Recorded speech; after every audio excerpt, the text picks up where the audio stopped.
Aujourd'hui, c'est le dernier message dans notre série intitulée quoi?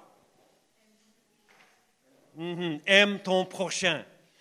Dans chaque message, nous avons utilisé des questions qui viennent de la Bible pour guider notre temps ensemble, parce que nous croyons que la qualité de notre vie chrétienne dépend en grande partie sur des questions qui nous sont posées.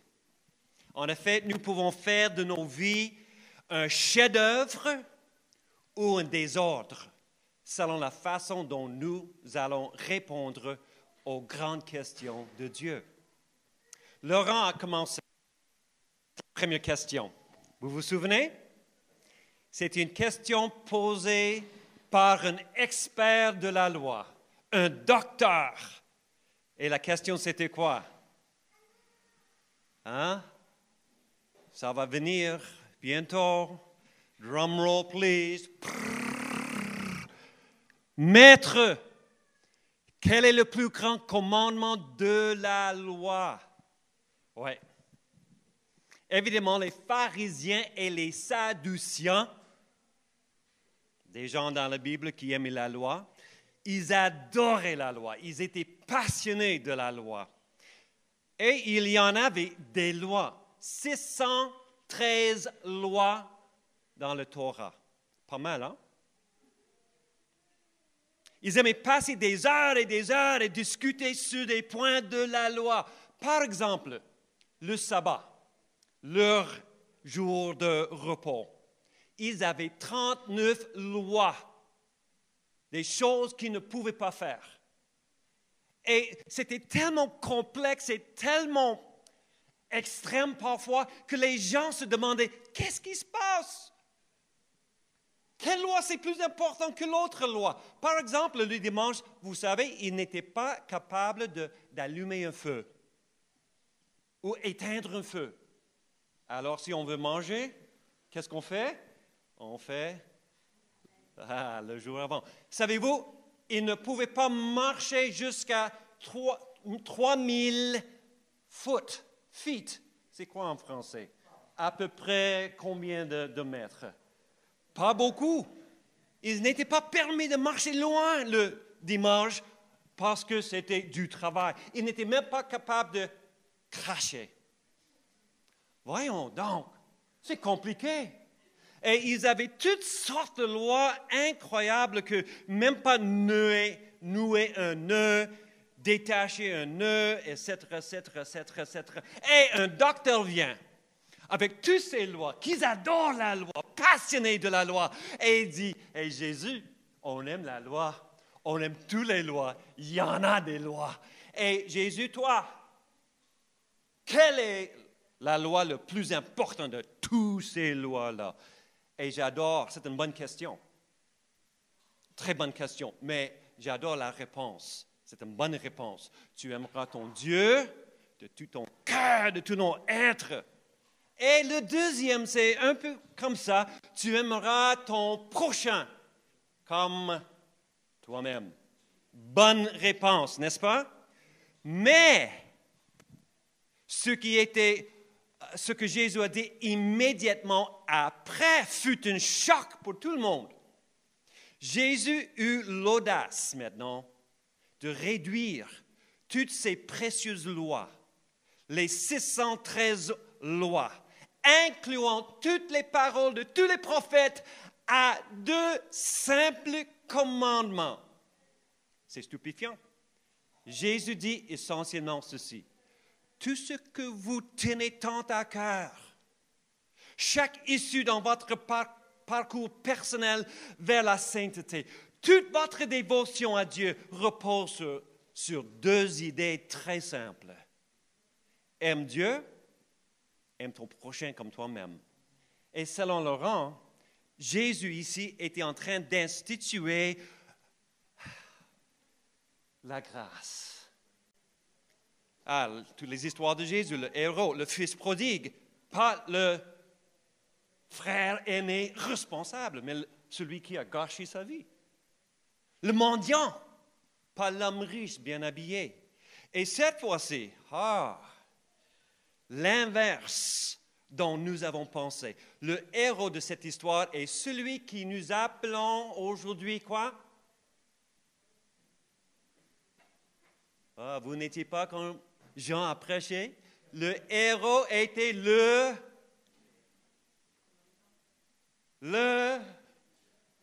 presque moitié correct, le bon Samaritain. Vous vous souvenez?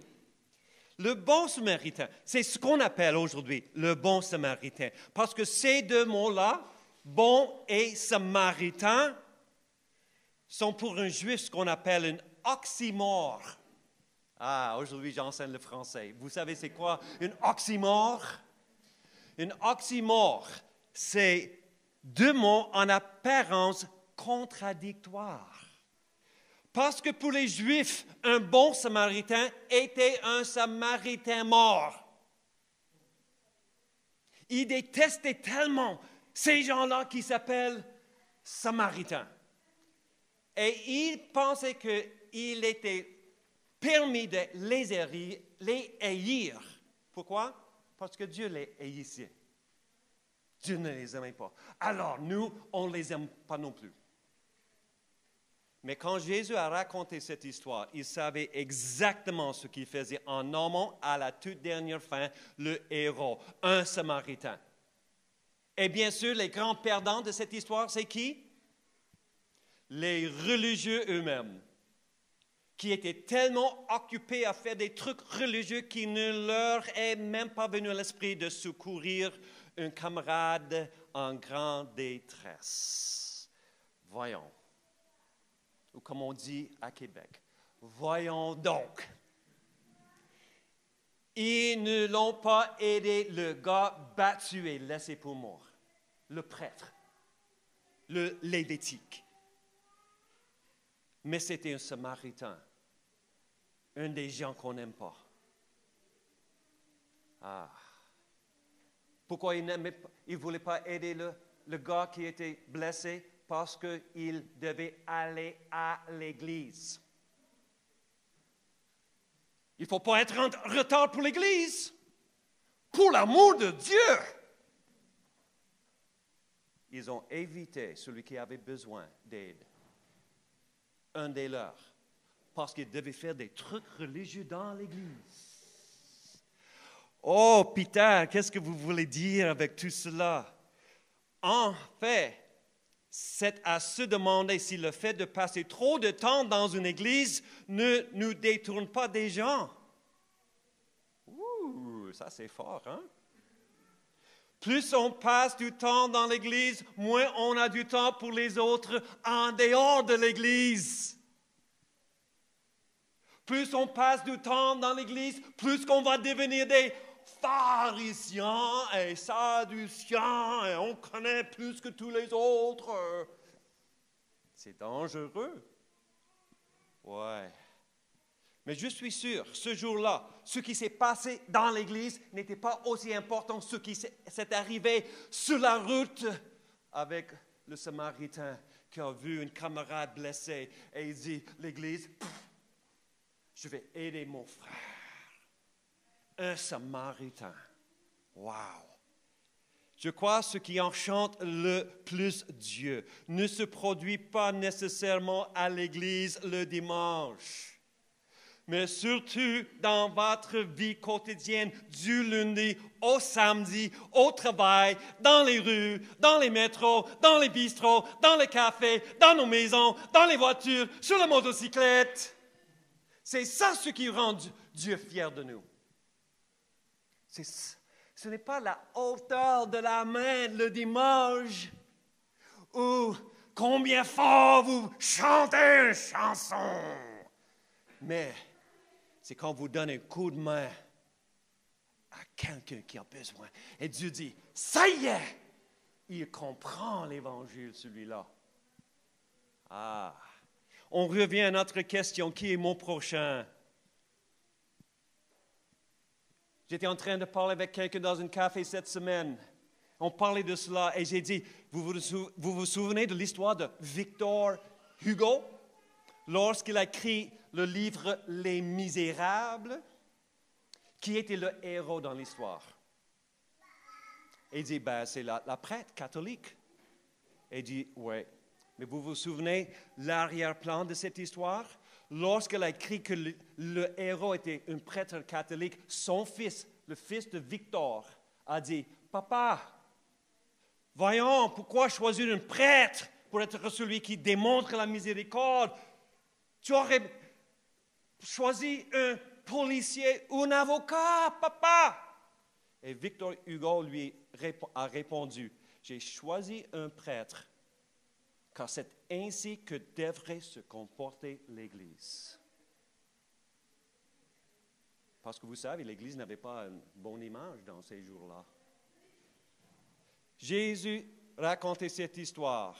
Et si Jésus est ici, en train de raconter cette histoire, quel héros choisirait-il aujourd'hui? Bonne question, je vous pose. On n'a pas de Samaritains dans le monde. Qu'est-ce qu'il va choisir? Qui va choisir? Pardon? Je n'ai pas entendu. Moi? Tu ne m'aimes pas, hein? Si Jésus est ici en train de parler de le bon Samaritain, il va choisir, pour moi, peut-être musulman. Et le musulman avait la miséricorde dans son cœur. Quand j'étais au café, j'ai dit à mon ami, si Jésus choisirait aujourd'hui un héros dans cette histoire, il va choisir qui? Et mon ami me regardait et dit, je ne sais pas. Et j'ai dit, peut-être il va choisir un homosexuel. Et il me regarde, pourquoi un homosexuel? Parce que les homosexuels, c'est des gens qu'on est permis de ne pas aimer. Comme les Samaritains étaient des gens que les Juifs pensaient, on est permis de ne pas les aimer. Oh, Peter, maintenant tu prêches trop fort. Ben, garde. Mon prochain est celui qui ne me ressemble pas, qui ne s'habille pas comme moi, qui ne pense pas comme moi, qui ne lève pas leurs enfants comme moi, qui ne pratique pas la même sexualité que moi, qui ne croit pas comme moi, qui ne parle pas la même langue que moi. Autrement dit, mon prochain, c'est celui qui est complètement différent que moi. C'est si facile d'aimer ceux qui sont comme moi, qui pensent comme moi, qui croient comme moi. C'est facile. Mais le vrai amour, wow. Ce sont ceux-là qui habitent à côté de vous, nos prochains, que nous devons aimer dans notre ville. OK, vous n'avez pas besoin de dire Amen de temps à autre, ça m'est égal.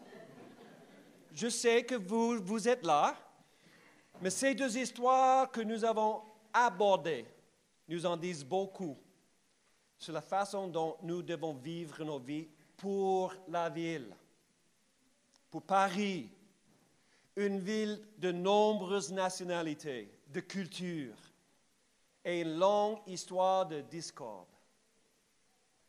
Même ce matin, je marchais pour faire quelque chose dans la rue et à un moment donné, il est venu à mon esprit une idée et c'est, ici peut-être ils ont tué des gens parce que Paris a une histoire de beaucoup de discorde, beaucoup de guerres, guerres entre les protestants, les catholiques, et les guerres de révolution. Et je me suis dit, wow,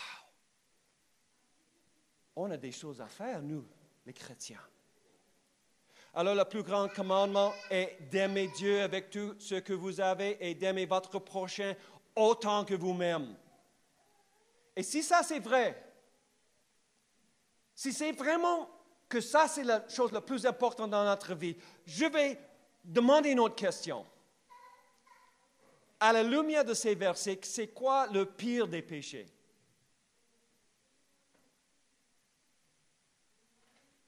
Ce serait quoi le pire des péchés? C'est le plus grand des commandements, la plus grande chose qu'on peut faire. C'est aimer Dieu, notre prochain. Le pire des péchés devrait être comme ceci. Aimer Dieu par hasard. Aimer Dieu quand on veut. Aimer Dieu quand on a besoin. Et pas avoir un regard pour les autres. Égoïste, l'égoïsme. Vous savez, aimer notre prochain, c'est tellement important pour Dieu. Et je me rends compte que la plupart de nous, on ne connaît même pas le nom de notre prochain.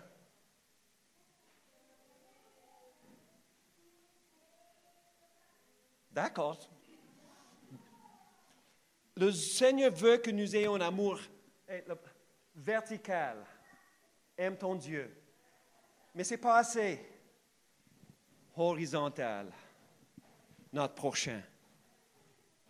Le lien avec notre prochain doit être pour nous, croyants, une très unique relation que nous devons poursuivre intentionnellement. Même la Bible parle à peu près 36 fois à propos des étrangers. Aimez les étrangers parmi vous. Parce que je sais ceci, je pense que la plupart de mes voisins et vos voisins, ils ne pensent jamais comme ceci. Comment puis-je montrer de l'amour à Peter et Pat? Je pense qu'ils ne se demandent pas des questions comme ça, mes voisins. Vos voisins, est-ce qu'ils pensent comme ça, Charles? Ah oui, hein? Voyons. Mais nous devrions poser cette question. Comment aimer notre prochain? Parfois, il m'est arrivé que mes voisins m'ont démontré de l'amour.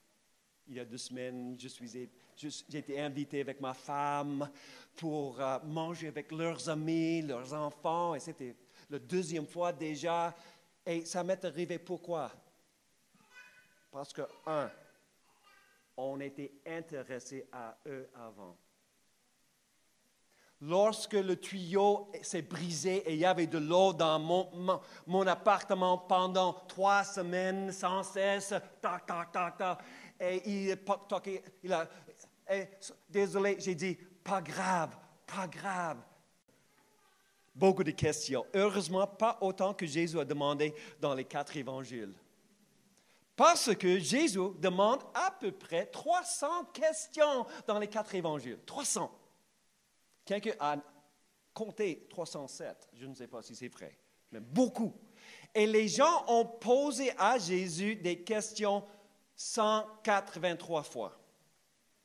Sur les 183 fois, Jésus ne répond directement qu'à 3 questions.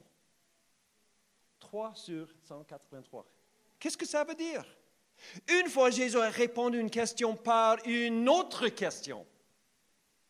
Il y avait une autre fois que Jésus, il dit ceci, puisque vous ne répondez pas à ma question, je ne vais pas répondre à votre question. Qu'est-ce que ça veut dire? Tout cela pour vous dire que si nous aimons les réponses, Dieu aime les questions. Et l'Église n'aime pas ça. Parce que l'Église aime des réponses. Aujourd'hui, j'ai une question. Maintenant, c'est mon sermon à moi. Oui, on a encore une demi-heure. Merci pour le sourire. Il est bien fou, ce prédicateur. Oui. J'ai une question qui vient de la Bible pour vous, mais je vais garder ça jusqu'à la fin. D'accord? Mais j'ai encore des questions pour vous. Notre série est appelée quoi? Bon, bonne réponse. Et le thème aujourd'hui, c'est pour la ville.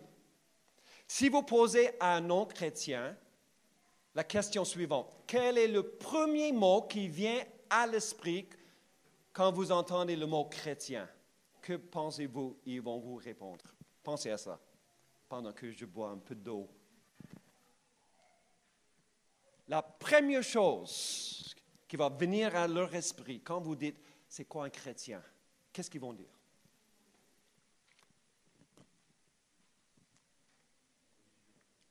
religieux. D'accord. D'autres? Un mot. Pardon? Boring. Ennuyeux. Oui, c'est vrai. Hein? Atterré. Qu'est-ce que ça veut dire, atterré? Hein? Crazy. OK. Fou, c'est bon? OK, atterré. Merci pour la leçon française. Ouais. D'autres mots qui viennent à l'esprit? Pardon? Famille? Fermé. D'accord, d'accord. Oui, je suis moitié sûr, il faut vraiment crier. D'autres mots? Bon, Christianity Today, c'est un magazine, et ils ont fait un article à propos les 4 plaintes des non-croyants les plus communes au sujet des chrétiens. Vous voulez savoir c'est quoi? Les non-chrétiens disent, vous ne m'écoutez pas. Les non-chrétiens disent, vous me jugez. On a une attitude de supériorité. Ils disent, votre foi me confond. Est-ce que c'est difficile notre foi quand on parle de la Trinité, quand on parle le péché original, quand on parle le sang de Jésus, quand on parle de Saint-Esprit, quand on parle de jugement et de l'enfer et des anges et des démons? C'est pas trop difficile à comprendre, n'est-ce pas? Votre foi me confond.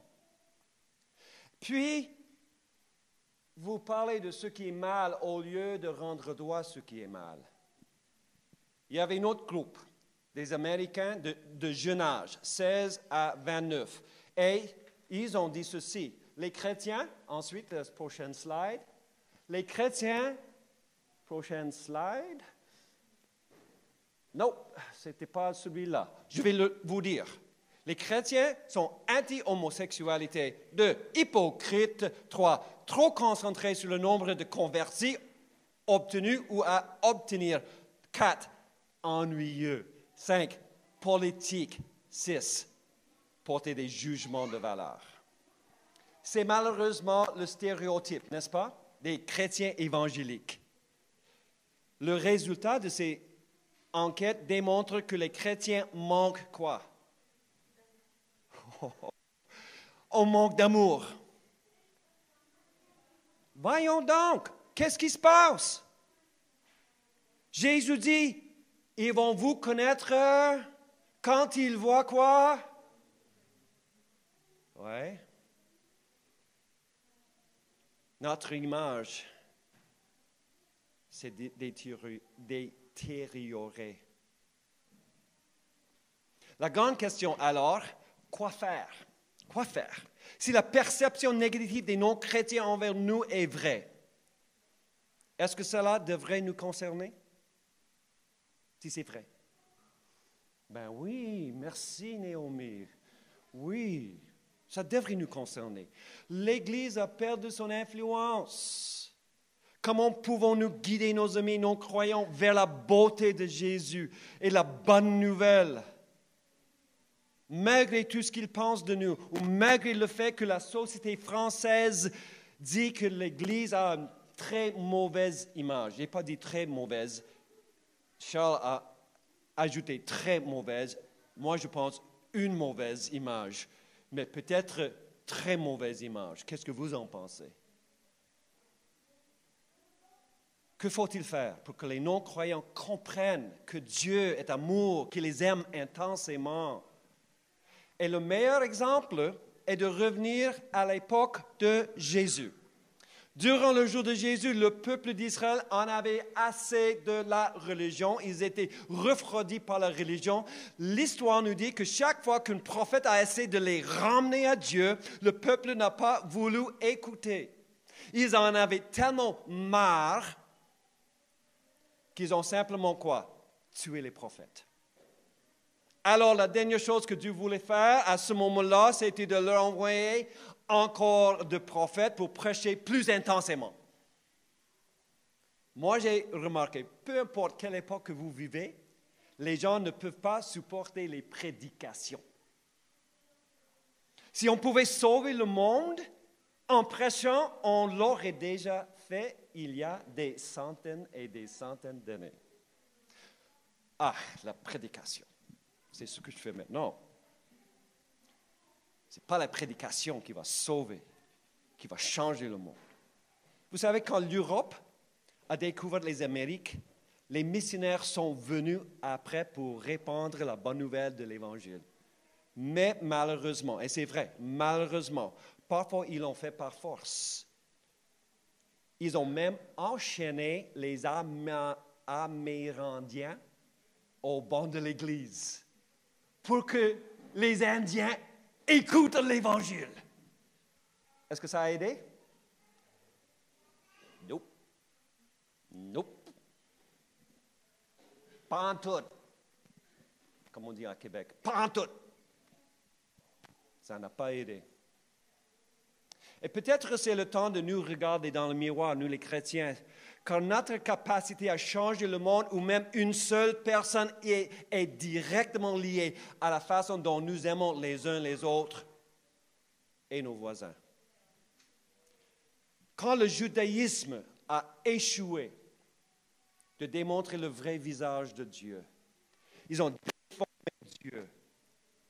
Ceux qui prétendaient de le représenter. Alors Dieu a fait ce que Dieu avait à faire. Un dernier recours, un ultime effort. Nous l'appelons l'incarnation.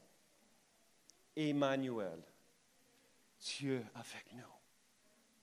Et Jean dit ceci, et la parole a été faite chair et elle a habité parmi nous, pleine de grâce et de vérité. Et nous avons contemplé sa gloire, une gloire comme la gloire du Fils unique venu du Père. Et le prochain slide, j'adore la façon que c'est écrit en anglais.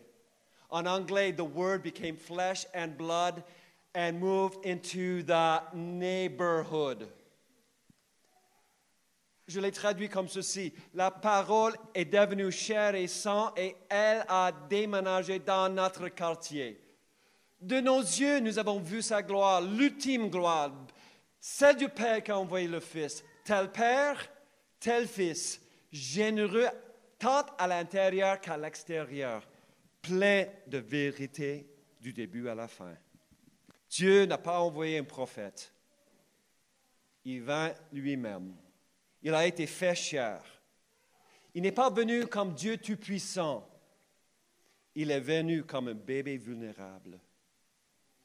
Hébreu, ça dit ceci. C'est pourquoi, entrant dans le monde, Christ dit, tu n'as voulu ni sacrifice, ni offrande. On peut ajouter peut-être prédication. Mais tu m'as formé un corps. La chair est la partie la plus vulnérable de notre corps. Nous ressentons le monde grâce à notre peau. Nous communiquons nos sentiments à travers nos expressions. Et on dit souvent, body language parle plus fort que les mots qu'on parle. Body language, la façon, nos expressions, la façon qu'on utilise nos mains, le sourire, les yeux. On communique à travers nos expressions, notre peau. Et Dieu, comme esprit, a intentionnellement mis sur lui-même la peau. Ce serait la vulnérabilité qui allait changer la façon dont les gens allaient voir Dieu. Il serait par la vulnérabilité que Dieu allait changer le monde. J'adore ça. Dieu, l'incarnation nous dit, Dieu ne nous a pas abandonnés à notre propre sort, mais il nous poursuit. Non pas seulement avec des mots, des prédications, mais lui-même, en os et en chair. Hallelujah. Vous pouvez dire Hallelujah avec moi? Hallelujah. Amen. Thank you, Peter. Il est venu chercher et sauver les perdus. C'est ça. Et en même temps, il n'est pas venu pour répondre aux questions. Il n'est pas venu pour enseigner des techniques qui plaisent à Dieu. Mais il est venu pour montrer comment Dieu est bon. Par sa vie, par sa générosité, par une grâce qu'on appelle scandaleuse. Ah, yeah. Quelqu'un dit ceci, et je dois me dépêcher parce que le temps, ça coule, ça roule vite. Donc voilà, les gens ne recherchent pas une doctrine, ils recherchent un Dieu vivant, un Dieu qu'ils peuvent connaître, avec qui ils peuvent parler, apprendre et traverser les épreuves, un Dieu avec qui ils peuvent être honnêtes et qui répond honnêtement lui aussi, un Dieu avec qui ils peuvent être en connexion. Et c'est pour ça que Jésus est venu sur terre. Il a dit, je suis ce Dieu-là. Je suis la vérité. Ma vie. Jésus est venu pour nous montrer le vrai visage de Dieu. Oui, il est mort sur la croix. Oui, c'est important, tout cela. Mais n'oublions pas le récit entier de sa vie. Il est venu pour nous démontrer comment Dieu est par sa vie. Par sa vie. Donc, pour Jésus, il n'était jamais question d'avoir une belle petite maison dans un bon quartier de Jérusalem et vivre une jolie vie. Il y a des gens qui pensent comme ça à propos de Peter et Patricia. Ils sont venus à Paris, chanceux, un bel petit appartement, très cher à Paris, vivre une jolie vie. Vous pensez comme ça? On n'est pas des touristes ici. On est venus parce que Dieu nous a appelés de venir ici pour vivre parmi vous. Pas pour prêcher. Oh, il me laisse prêcher une fois par tous les 2 mois ou quelque chose de même. Il me laisse, merci mon pasteur. Et je suis reconnaissant. Mais la vraie raison que je suis ici, c'est d'avoir un café avec quelqu'un qui a besoin. Et écouter. Et prier. Jésus n'est pas venu pour avoir une belle petite maison, mais plutôt d'aller se serrer la main, de s'asseoir avec les gens, partager les bonnes paroles de vie. Il a fait des amis partout où il allait. Il était connu comme l'ami des pécheurs. Il a touché les gens qu'aucun autre rabbi n'osait toucher. Il est allé voir les gens dans leur maison qu'aucun autre rabbin n'osait visiter. Il était le bon samaritain. Wow! Le samaritain par excellence. Les gens comptaient pour lui. Il aimait les gens beaucoup plus que nous semblons capables de faire. Et voilà ce que nous devons comprendre aujourd'hui. Le monde a besoin de voir une fois de plus qui est vraiment notre Dieu et comment il est vraiment. Écoutez les paroles de Jésus. Comme le Père m'a envoyé, moi aussi je vous envoie. Être chrétien, ce n'est pas un rôle qu'on joue comme des acteurs. Savez-vous que le mot hypocrite provient du mot grec pour acteur sur scène? Nous ne sommes pas des acteurs. Notre identité même, c'est Christ. C'est l'amour. Ce n'est pas juste un rôle qu'on essaie de faire pour plaire. On est des enfants de Dieu, l'ouvrage de ses mains, une nouvelle créature. Paul a décrit ça comme ceci dans Colossiens chapitre 3. Ensuite, ça dit, ayant revêtu l'homme nouveau qui se renouvelle dans la connaissance selon l'image de celui qui l'a créé. Autrement dit, on est porteur de l'image de notre papa. Ça, c'est le but, de refléter Jésus. Comme Jésus a reflété son papa, on reflète l'amour de Christ. C'était un monde difficile pour Jésus, comme c'est un monde difficile pour nous. Le monde était profondément religieux dans le temps de Jésus, dirigé par des extrémistes religieux, plein de jugements. C'était une époque où les gens étaient enfermés dans des castes, identifiés par des mots comme samaritain, païen, lépreux, impur, chien, adultère. Jésus lui-même était catégorisé comme un Nazaréen. Nathanaël a dit, quoi? Il vient de Nazareth? Peut-il venir de Nazareth quelque chose de bon? Jésus a été appelé un mangeur. C'était une belle façon de dire un glouton, ou comme on a dit hier soir, un gourmand. Un buveur, une belle façon de dire un ivrogne. Notre Sauveur. Une fois, ils ont dit, lui, il aime les Samaritains, il doit être un Samaritain lui aussi. Possédé d'un démon. Regarde, ça c'est le monde que Jésus habitait. Qu'est-ce que les gens pensent de nous, les chrétiens? Ils ont des mots choisis aussi pour nous. Mais Jésus a changé la façon que les gens comprenaient Dieu. Et maintenant, mes amis, c'est à notre tour. Apparemment, soyez patients, je suis presque terminé. C'est tellement important que je dise vous ceci. Partout où Jésus marchait, il laissait une trace de grâce. Il distribue la grâce partout. Et puis après avoir distribué ou fait la grâce, il partage la vérité. C'est toujours dans cet ordre. Grâce et après, vérité. La grâce fait un moyen permettant de connaître et de recevoir la vérité. Apparemment, la culpabilité et pointée du doigt ne donne pas aux gens le goût d'aller vers le Père. Apparemment.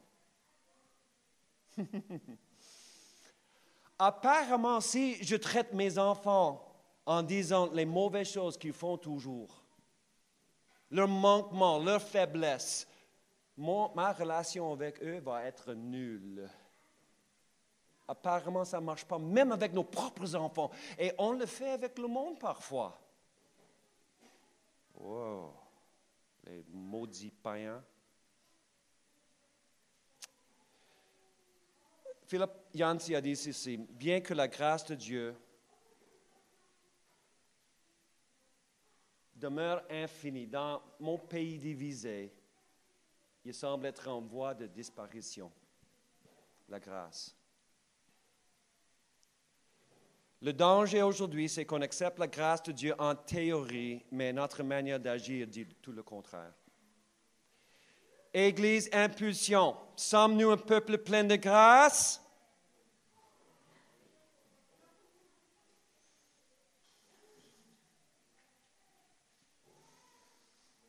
Encore une fois, Église Impulsion, sommes-nous un peuple de grâce? Ou la grâce est-elle en train de disparaître dans nos vies sous nos yeux? Nous sommes appelés à être des distributeurs de grâce et non de la culpabilité critique. Et ça commence dans notre propre famille, ici même. Parfois, je pense que l'Église devrait avoir un bar. Oui, je pense comme ça. Un bar. Et la première chose que les gens voient en entrant dans notre Église, un bar qui sert de la...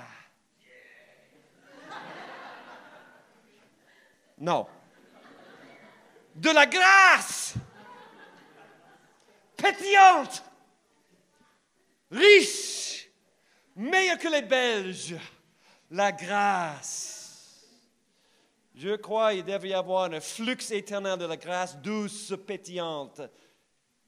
Et il me semble, une église qui a de la grâce comme ça, c'est une église plaisante et amusante. Il y a des sourires. Il y a des gens qui rient. Il y a de l'amour. Aujourd'hui, l'autre jour, quand je préparais ce message, il y avait une vieille chanson, un cantique, que vous peut-être n'avez jamais entendu parce que vous êtes nouveau dans l'Église, mais quand j'étais pasteur à Québec, c'était une chanson qui dit « Merveilleux amour, amour de Dieu pour moi, merveilleux amour de Jésus sur la croix, Puis la partie qui m'a fait pleurer, c'est vaste autant que les océans, profond plus que les mers, au plus haut que l'azur des cieux et son amour. Si seulement on pouvait goûter un amour comme ça et vivre cet amour, nous allons changer le monde. Ah, j'ai une question qui vient de la Bible. C'est la dernière question, c'est comment je vais terminer aujourd'hui. La question, c'est Ésaïe chapitre 6 qui dit, « J'ai entendu le Seigneur dire, qui vais-je envoyer et qui va marcher pour nous? »